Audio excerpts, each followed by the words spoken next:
le sable brûlant des chemins de Galilée déferle et se répand sur les dalles du prétoire. L'accusé marche, lentement. La foule a sorti ses griffes. Elle s'est massée tout entière à cet endroit, sachant bien qu'elle recevra satisfaction pour une fois. Et toi, tu viens mettre les pieds dans le plat. Tu sèmes le trouble, la révolte, la panique. Voilà ce que tu fais. Ce qui est certain, c'est que tu vas mourir tout à l'heure et que nous serons enfin tranquilles. Faites comme moi. Volez, tuez, pas de cadeaux, pas de pitié. Et vous ferez partie des grands de ce monde. C'est Barabbas qui vous le dit. Dans une ville comme celle-ci, on supporte les innocents à la rigueur, à condition qu'ils la bouclent. Marie-Madeleine, je savais que j'allais te trouver ici, toi. Je savais que tu viendrais souffrir. Barabbas, je t'en prie, tu as la voix forte. Dis-leur que c'est impossible, qu'ils n'ont pas le droit. Ils ont tous les droits, Marie-Madeleine. Tu le sais bien. Tu les connais. Lui seul a bien voulu me regarder comme on regarde une femme et me caresser les cheveux. Alors que tous ces pourceaux, déguisés en agneaux de la Pâque, se préparaient à me lapider comme une chienne. Ma vie ne s'est prêtée qu'à l'amour. Et quel amour! Celui que l'on fait sans parler, rapidement, parce que l'homme est un animal parmi tant d'autres. J'ai passé ma vie tout entière sur des lits plus ou moins propres.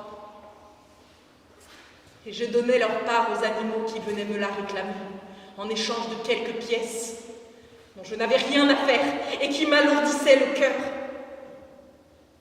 Pauvre bête que je suis, avec mes cicatrices au cœur. Jésus m'a regardé, Barabbas. Ses yeux sont extraordinaires. Et les quelques mots qu'il a prononcés en me regardant, rien ne les fera plus jamais sortir de ma tête. Regardez, regardez, vous tous, troupeaux, regardez cet homme à qui l'on colle une croix qu'un bœuf ne pourrait pas porter. Regardez cette carcasse qui vacille, le buste a fléchi d'un coup. Il n'avancera pas. Il n'a pas mangé depuis plusieurs jours sans doute. Hier soir, je l'ai aperçu là-haut, sous les oliviers de Gethsémani. Il priait à voix haute, et depuis, sa voix ne me quitte plus. L'homme qui porte sa mort et qui la sent si proche, pressent-il ce qui se passe pour sa mère et pour elle seule? Comment pourrait-il se douter, lui, qu'il vient de faire à reculons toute la route? Et la mère appréhende à nouveau les affres de l'enfantement. La douleur est monstrueuse, oui, mais il faut en passer par là. Après, viendra peut-être le même soulagement. Il n'y a plus d'autre recours. Le condamné n'a pas remué, écrasé au sol, la croix pesant sur lui. Dis donc, toi, c'est pas le moment de te reposer, hein? Si personne ne le ramasse, il restera là. Ça se voit du premier coup d'œil. Ses amis n'ont qu'à le relever. C'est tout de même pas moi de le faire. Non, ne l'approchez pas. Ne la soutenez pas. Sa douleur est à elle. Pour elle.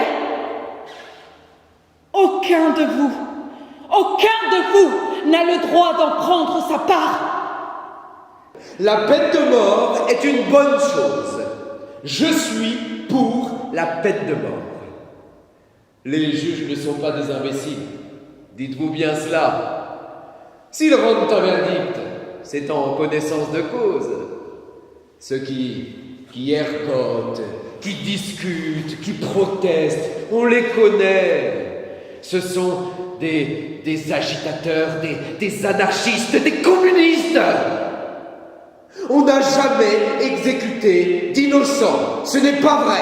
Je suis un honnête homme et je sais ce que je dis. Cet instant, simplement, prendre ma part d'angoisse. Écoutez ce bruit des marteaux qui enfoncent les clous.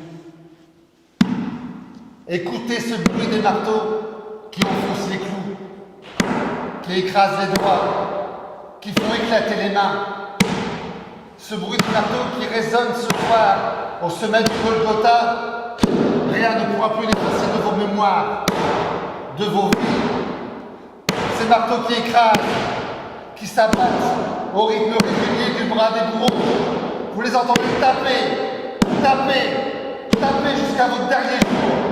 Ils reviendront, ils vous réveilleront. Ils reviendront, ils vous réveilleront. La vie, la joie que l'on s'efforce à tout instant de revenir à demain vous échappera, car vous aurez dorénavant les mains percées. Oui, vous aussi. Si vos maisons ne sont pas trop éloignées, rentrez chez vous. Fermez les portes et les fenêtres.